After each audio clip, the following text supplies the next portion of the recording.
ਬਿਸਮਿਲ੍ਲਾਹਿਰ ਰਹਿਮਾनिर रहीम। ਸੱਜਣੋ ਤੇ ਮਿੱਤਰੋ, ਮੈਂ ਹਮੇਸ਼ਾ ਉਹਨਾਂ ਲੋਕਾਂ ਨਾਲ ਮੁਹੱਬਤ ਕੀਤੀ ਹੈ ਜਿਨ੍ਹਾਂ ਦੇਸ਼ ਪੰਜਾਬ ਦੀ ਰਹਿਤਲ ਤੇ ਬੋਲੀ ਨਾਲ ਇਸ਼ਕ ਕੀਤਾ। ਮੈਂ ਸਮਝਦਾ ਹਾਂ ਕਿ ਮੇਰੇ ਹਯਾਤੀ ਦਾ ਮਕਸਦ ਹੀ ਦੇਸ਼ ਪੰਜਾਬ ਦੇ ਸੇਵਕਾਂ ਦੀ ਨੌਕਰੀ ਕਰਨਾ ਹੈ। ਉਹ ਲੋਕ ਜਿਨ੍ਹਾਂ ਨੂੰ ਆਪਣੀ ਹੋਂਦ ਤੇ ਪਿਛੋਕੜ ਨਾਲ ਜ਼ਰੂਰਤ ਹੈ ਜਾਂ ਇਹਦੇ ਉੱਤੇ ਮਾਣ ਹੈ, ਸੱਚੀ ਪੁੱਛੋ ਤਾਂ ਸਾਡੇ ਹਕੀਕੀ ਹੀਰੋ ਨੇ। ਖਾਸ ਤੌਰ 'ਤੇ ਜਿਹੜੇ ਲੋਕ ਦੇਸ਼ ਪੰਜਾਬ ਤੋਂ ਚਲੇ ਗਏ, ਸਮੁੰਦਰ ਪਾਰ ਜਾ ਕੇ ਨਵੀਂ ਤੇ ਵੱਖਰੀ ਰੇਤਲ ਦੇ ਵਸਨੀਕ ਹੋਏ, ਉਹਨਾਂ ਦੇ ਰੰਗ ਵਿੱਚ ਰੰਗੇ ਗਏ, ਪਰ ਫਿਰ ਵੀ ਉਹਨਾਂ ਨੇ ਨਾ ਤਾਂ ਆਪਣੀ ਬੋਲੀ ਛੱਡੀ ਅਤੇ ਨਾ ਹੀ ਇੱਥੋਂ ਦੇ ਰੇਤ ਰਿਵਾਜ਼ਾਂ ਨਾਲ ਤਾਲਕ ਤੋੜਿਆ। ਉਹਨਾਂ ਆਪਣੀ ਆਪਣੀ ਥਾਵੇਂ ਬੋਲੀ ਨਾਲ ਮੁਹੱਬਤ ਦਾ ਇਜ਼ਹਾਰ ਇੰਝ ਕੀਤਾ ਕਿ ਕੋਈ ਬੈਠਕ ਲਾ ਲਈ, ਕਦੀ ਆਪਣੇ ਦੇਸ਼ ਦੇ ਲੋਕਾਂ ਨੂੰ ਇਕੱਠਾ ਕਰ ਲਿਆ ਅਤੇ ਬਹਿ ਕੇ ਦੁੱਖ ਸੁੱਖ ਫਰੋਲ ਲਿਆ। 1999 ਤੋਂ ਬਾਅਦ ਸਾਡੇ ਸੱਜਣ ਮਿੱਤਰਾਂ ਨੇ ਪੰਜਾਬੀ ਬੋਲੀ ਦੇ ਵਧਾ ਲਈ ਬਹੁਤ ਕੰਮ ਕੀਤਾ। ਜਿੱਥੇ ਪਾਕਿਸਤਾਨ ਵਿੱਚ ਕੰਮ ਹੋਇਆ, ਉੱਥੇ ਸਮੁੰਦਰ ਪਾਰ ਵਸਦੇ ਪਾਕਿਸਤਾਨੀਆਂ ਨੇ ਵੀ ਇਹਦੇ ਵਿੱਚ ਭਰਵਾਂ ਹਿੱਸਾ ਪਾਇਆ। ਅੱਲਾ ਬਖਸ਼ੇ ਸਾਡੇ ਬਹੁਤ ਹੀ ਸੋਹਣੇ ਮਿੱਤਰ ਪਿਆਰੇ ਅਮੀਨ ਮਲਿਕ ਹੋਰੀ, ਜਿਹੜੇ ਪੰਜਾਬੀ ਬੋਲੀ ਦੇ ਉੱਚ ਪੱਧਰੀ ਲਿਖਾਰੀ ਵੀ ਸਨ। ਉਹਨਾਂ ਨੇ ਲੰਦਨ ਵਿੱਚ ਆਲਮੀ ਪੰਜਾਬੀ ਕਾਨਫਰੰਸ ਕਰਾਈ। ਇਹ ਕਾਨਫਰੰਸ ਇਸ ਕਰਕੇ ਯਾਦਗਾਰ ਹੈ ਕਿ ਦੇਸ਼ ਪੰਜਾਬ ਦੇ ਲਿਖਾਰੀ, ਸ਼ਾਇਰ ਅਤੇ ਸਾਫੀ ਪਹਿਲੀ ਵਾਰੀ ਤਰੀਜੇ ਪੰਜਾਬ ਵਿੱਚ ਏਡੀ ਵੱਡੀ ਗਿਣਤੀ ਚਪੜੇ ਅਤੇ ਆਪਣੀ ਧਰਤੀ ਦੀ ਗੱਲ ਕੀਤੀ। ਇਸ ਕਾਨਫਰੰਸ ਵਿੱਚ ਕੁਝ ਅਜਿਹੇ ਲੋਕ ਵੀ ਸਨ ਜਿਨ੍ਹਾਂ ਇਹਦਾ ਬੇੜਾ ਗਰਕ ਕਰਨ 'ਚ ਕੋਈ ਕਸਰ ਨਾ ਛੱਡੀ। ਖੈਰ, ਅਜਿਹੀਆਂ ਝੂਠਾਂ ਅਤੇ ਹਰ ਕਾਨਫਰੰਸ ਵਿੱਚ ਕਿਸੇ ਨਾ ਕਿਸੇ ਪਾਸਿਓਂ ਆ ਹੀ ਵੜਦੀਆਂ ਨੇ, ਕਿਉਂ ਜੋ ਉਹਨਾਂ ਦਾ ਏਜੰਡਾ ਬੋਲੀ ਜਾਂ ਰੇਤਲ ਦੀ ਸੇਵਾ ਨਹੀਂ ਹੁੰਦਾ, ਬਲਕਿ ਉਹ ਆਪਣੇ ਮੁਫਾਦਾਂ ਲਈ ਅਜਿਹੇ ਮਿਸ਼ਨਾਂ ਨੂੰ ਨਾਕਾਮ ਕਰਨ ਲਈ ਰਲਤੀ ਹੁੰਦੀਆਂ ਨੇ। ਅਮੀਨ ਮਲਿਕ ਹੋਰਾਂ ਤੇ ਉਹਨਾਂ ਦੀ ਘਰ ਵਾਲੀ ਸਾਡੀ ਭੈਣ ਰਾਣੀ ਮਲਿਕ ਨੇ ਬੜੀ ਖੰਦਾ ਪਛਾਣ ਨਾਲ ਸਭ ਕੁਝ ਬਰਦਾਸ਼ਤ ਵੀ ਕੀਤਾ ਅਤੇ ਇਸ ਸ਼ਾਨਦਾਰ ਕਾਨਫਰੰਸ ਨੂੰ ਤੋੜ ਲਾਇਆ। ਇਸ ਕਾਨਫਰੰਸ ਵਿੱਚ ਕੁਝ ਅਜਿਹੇ ਲੋਕ ਵੀ ਸਨ ਜਿਨ੍ਹਾਂ ਪੰਜਾਬੀ ਬੋਲੀ ਦਾ ਨਾਂ ਇਸਤੇਮਾਲ ਕਰਕੇ ਇਨਸਾਨੀਅਤ ਨੂੰ ਧੋਖਾ ਦਿੱਤਾ। ਇੱਕ ਜ਼ਨਾਨੀ ਅਤੇ ਕੁਝ ਹੋਰ ਲੋਕ ਵਾਪਸ ਨਾ ਪਰਤੇ।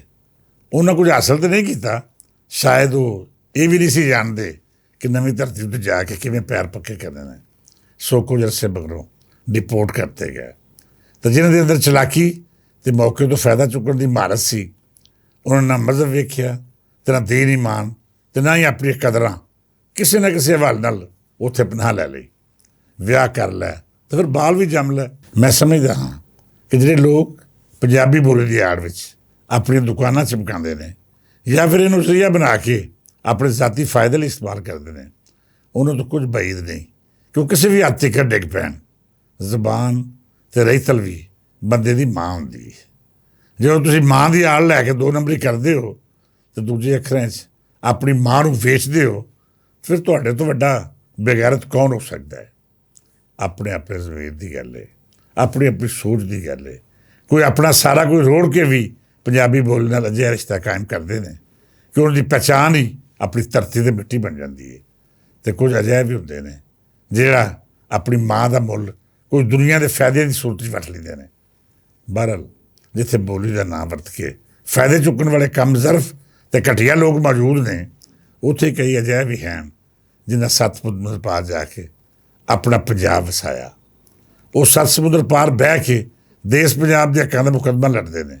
ਖਾਸ ਤੌਰ 'ਤੇ ਸਾਡੇ ਬਹੁਤ ਪੁਰਾਣੇ ਮਿੱਤਰ ਅਤੇ ਪੰਜਾਬੀ ਤਹਿਰੀਕ ਦੇ ਆਗੂ ਨਜ਼ੀਰ ਘੋਟ ਦਾ ਨਾਂ ਬਹੁਤ ਅਹਿਮ ਹੈ। ਉਹਨਾਂ ਨੇ ਦੇਸ਼ ਪੰਜਾਬ ਅਤੇ ਪਾਕਿਸਤਾਨ ਲਈ ਇੰਝ ਆਵਾਜ਼ ਚੁੱਕੀ ਹੈ ਜਿਵੇਂ ਉਹਨਾਂ ਦੀ ਜ਼ਿੰਦਗੀ ਦਾ ਮਕਸਦ ਹੀ ਇਹ ਹੋਵੇ।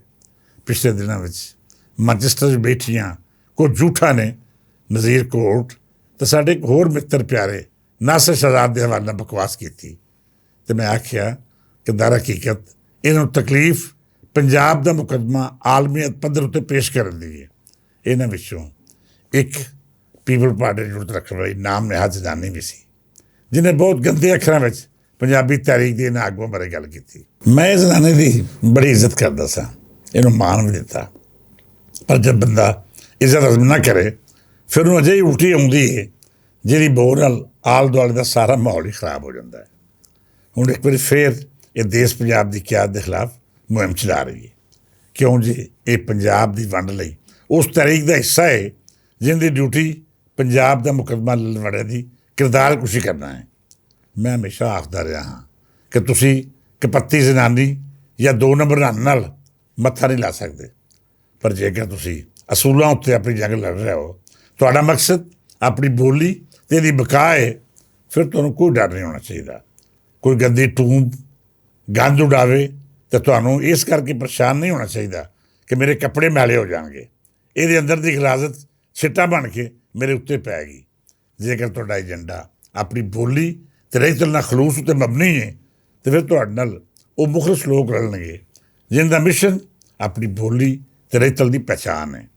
ਮੈਂ ਨਜ਼ੀਰ ਕੋਟ, ਨਾਸਰ ਤੂਰ ਅਤੇ ਇਲਿਆਸ ਘੁੰਮਣ ਜਿਹੇ ਪੰਜਾਬੀ ਸੇਵਕਾਂ ਦੇ ਖਿਲਾਫ ਬਕਵਾਸ ਕਰਨ ਵਾਲੇ ਹਰ ਬੇਗੈਰਤ ਨੂੰ ਸਿੱਧੇ ਅੱਖਰਾਂ ਵਿੱਚ ਆਖਦਾ ਹਾਂ ਕਿ ਤੁਸੀਂ ਬਾਜ਼ ਆ ਜਾਓ। ਬਿੱਲੋ ਰਾਣੇ ਦੀ ਸਿਆਸਤ ਜੇ ਪੰਜਾਬ ਦੇ ਖਿਲਾਫ ਹੈ, ਫਿਰ ਪੰਜਾਬ ਇਹਨੂੰ ਡੱਕਾ ਲਾਉਣਾ ਵੀ ਚੰਗੀ ਤਰ੍ਹਾਂ ਜਾਣਦਾ ਹੈ। ਜੇਕਰ ਕੋਈ ਪੰਜਾਬ ਦੀ ਵੰਡ ਦੀ ਗੱਲ ਕਰੇਗਾ, ਇਹਦੇ ਹੱਕਾਂ ਉੱਤੇ ਡਾਕਾ ਮਾਰਨ ਦੀ ਗੱਲ ਕਰੇਗਾ, ਫਿਰ ਸਾਡੇ ਕੋਲ ਕੋਈ ਮਾਫੀ ਨਹੀਂ। ਇਹੋ ਗੱਲ ਨਜ਼ੀਰ ਕੋਟ ਅਤੇ ਨਾਸਰ ਤੂਰ ਜੀ ਕਰਦੇ ਨੇ। ਇਹਨਾਂ ਦੇ ਖਿਲਾਫ ਜਿਹੜੀ ਗੰਦੀ ਮੁਹਿੰਮ ਚਲਾਈ ਜਾ ਰਹੀ ਹੈ, ਅਸੀਂ ਸਭ ਉਹਦੀ ਨਿੰਦਿਆ ਕਰਦੇ ਹਾਂ ਅਤੇ ਮੁਲਕ ਦੁਸ਼ਮਣ ਨਾਸਰ ਏਜੰਡੇ ਉੱਤੇ ਅਮਲ ਪੈਰਾ ਉਹ ਬਦਬਖਤ ਟੋਲਾ ਜਿਹੜਾ ਸਾਡੇ ਸ਼ੁਹਦਾ ਦਾ ਮਜ਼ਾਕ ਉਡਾਉਂਦਾ ਹੈ, ਸਾਡੇ ਇਦਾਰਿਆਂ ਨੂੰ ਮੰਦਾ ਬੋਲਦਾ ਹੈ, ਅਸੀਂ ਉਹਨਾਂ ਲਈ ਕੋਈ ਰਿਆਇਤ ਨਹੀਂ ਵਰਤਾਂਗੇ। ਬਹਰਹਾਲ ਪੰਜਾਬੀ ਕਿਆਦਤ ਹੋਵੇ ਜਾਂ ਦੇਸ਼ ਪੰਜਾਬ ਦੇ ਹੱਕ ਸਾਡੇ ਲਈ ਸਾਰੇ ਇੰਝ ਅਜ਼ੀਜ਼ ਨੇ ਜਿਵੇਂ ਆਪਣੀ ਆਜ਼ਾਦੀ ਹੋਵੇ। ਮਿੱਤਰ ਪਿਆਰਿਓ, ਦੇਸ਼ ਪੰਜਾਬ ਦੇ ਖਿਲਾਫ ਜਿਹੜੀਆਂ ਸਾਜ਼ਿਸ਼ਾਂ ਹੁਣ ਸ਼ੁਰੂ ਹੋਈਆਂ ਨੇ, ਇਹਨਾਂ ਨੇ ਧਰਤੀ ਦੇ ਕਈ ਦੁਸ਼ਮਣਾਂ ਨੂੰ ਵੀ ਅਜਿਹੀ ਛਤਰੀ ਥੱਲੇ ਇਕੱਠਾ ਕਰਤਾ ਹੈ ਜਿਹੜੀ ਸਾਡੇ ਅਜ਼ਲੀ ਦੁਸ਼ਮਣ ਦੇ ਹੱਥ 'ਚ ਹੈ। ਕੋਈ ਬਲੋਚ ਸ਼ਰਾਖਤ ਦੇ ਨਾਲ ਪੰਜਾਬ ਉੱਤੇ ਭੌਂਕਦਾ ਹੈ, ਕੋਈ ਪਖਤੂਨ ਬਣ ਕੇ ਆਪਣੇ ਅੰਦਰ ਦਾ ਹਸਦ ਜ਼ਬਾਨ ਰਾਹੀਂ ਕੱਢਦਾ ਹੈ, ਕੋਈ ਸਿੰਧੀ ਕੌਮ ਪ੍ਰਸਤ ਪੰਜਾਬ ਦੇ ਖਿਲਾਫ ਪ੍ਰੋਪੇਗੈਂਡਾ ਕਰਦਾ ਹੈ, ਅਤੇ ਕੋਈ ਕਿਸੇ ਨਾਮ ਨਿਹਾਦ ਪੰਜਾਬੀ ਅਦੀਬ ਦੇ ਘਰ ਜੰਮ ਕੇ ਪੰਜਾਬ ਦਾ ਅੰਨ ਪਾਣੀ ਖਾ ਕੇ ਇਹਦੇ ਅਹਿਸਾਨਾਂ ਦੇ ਬਾਵਜੂਦ ਇਹਦੇ ਵੰਡ ਦੇ ਏਜੰਡੇ ਉੱਤੇ ਕੰਜਰੀ ਬਣ ਕੇ ਨੱਚਦਾ ਹੈ। ਇਹਨਾਂ ਸਭ ਤੋਂ ਵੱਡਾ ਬਗੈਰਤ ਹੋਏ ਜਿਹਦੇ ਉੱਤੇ ਪੰਜਾਬ ਨੇ ਅਹਿਸਾਨ ਕੀਤਾ, ਆਪਣੇ ਲੋਕਾਂ ਦਾ ਹੱਕ ਮਾਰ ਕੇ ਉਹਦਾ ਢਿੱਡ ਭਰਿਆ, ਉਹਨੂੰ ਹਰ ਸਹੂਲਤ ਦਿੱਤੀ ਜਿਹੜੀ ਦੇਸ਼ ਪੰਜਾਬ ਦੇ ਵਸਨੀਕਾਂ ਦਾ ਹੱਕ ਸੀ। ਇਸ ਦੇ ਬਾਵਜੂਦ ਉਹਦੇ ਅੰਦਰੋਂ ਪੰਜਾਬ ਨਾਲ ਬੋਗਸ ਖਤਮ ਨਹੀਂ ਹੋਇਆ। ਖੈਰ, ਇਸ ਗੱਲ ਦੀ ਖੁਸ਼ੀ ਵੀ ਹੈ ਕਿ ਇਹਨਾਂ ਦੀ ਬਕਵਾਸ ਮਗਰੋਂ ਪੰਜਾਬੀ ਇਕੱਠੇ ਹੋ ਰਹੇ ਨੇ, ਇਕਮੁੱਠ ਹੋ ਕੇ ਆਪਣੇ ਹੱਕਾਂ ਲਈ ਆਵਾਜ਼ ਚੁੱਕ ਰਹੇ ਨੇ। ਸਿਆਸਤਦਾਨਾਂ ਨੂੰ ਬਾਵਰ ਕਰਾ ਰਹੇ ਨੇ ਕਿ ਤੁਸੀਂ ਜਿਹੜੀਆਂ ਹੱਕ ਤਲਫੀਆਂ ਪਹਿਲਾਂ ਕੀਤੀਆਂ, ਜਿਵੇਂ ਪੰਜਾਬ ਦੇ ਨਾਲ ਜ਼ੁਲਮ ਅਤੇ ਜ਼ਿਆਦਤੀ ਵਾਲਾ ਰਵੱਈਆ ਇਖਤਿਆਰ ਕੀਤਾ, ਹੁਣ ਇਸ ਤਰ੍ਹਾਂ ਮਜ਼ੀਦ ਨਹੀਂ ਚੱਲਣਾ। ਸਾਰੇ ਸੂਬੇ ਆਪਣੇ ਲੋਕਾਂ ਦੀ ਭਲਾਈ ਲਈ ਆਪਣੇ ਵਸਾਇਲ ਇਸਤੇਮਾਲ ਕਰਕੇ ਕੰਮ ਕਰਨ। ਸੱਜਣੋ, ਪੰਜਾਬ ਆਪਣਾ ਕਮਾ ਵੀ ਲਏਗਾ, ਮਾੜਿਆਂ ਦੀ ਦਸਤਗੀਰੀ ਵੀ ਕਰੇਗਾ ਅਤੇ ਇਹਦੇ ਨਾਲ ਨਾਲ ਰਿਆਸਤ ਲਈ ਵਸਾਇਲ ਪੈਦਾ ਕਰੇਗਾ। ਪਰ ਹੁਣ ਅੱਗੇ ਇਹ ਨਹੀਂ ਹੋਣਾ ਕਿ ਤੁਸੀਂ ਪੰਜਾਬ ਦਾ ਖਾਓ ਵੀ ਅਤੇ ਇਹਨੂੰ ਮੰਦਾ ਵੀ ਬੋਲੋ। ਇਸ ਦੁਆ ਨਾਲ ਇਜਾਜ਼ਤ ਦਿਓ ਕਿ ਦੇਸ਼ ਪੰਜਾਬ ਦੇ ਖਿਲਾਫ ਸਾਜ਼ਿਸ਼ਾਂ ਕਰਨ ਵਾਲੇ ਬਰਬਾਦ ਹੋ ਜਾਣ, ਇਸ ਧਰਤੀ ਦੇ ਹਰ ਗੱਦਾਰ ਨੂੰ ਜ਼ਿਲਤ ਅਤੇ ਰਸਵਾਈ ਮਿਲੇ। ਕੱਲ੍ਹ ਫਿਰ ਕਿਸੇ ਨਵੇਂ ਮੌਜੂਦ ਨਾਲ ਗੱਲਬਾਤ ਹੋਵੇਗੀ। ਅੱਜ ਲਈ ਇੰਨਾ ਹੀ, ਇਜਾਜ਼ਤ ਦਿਓ। ਰੱਬ ਰਾਖਾ।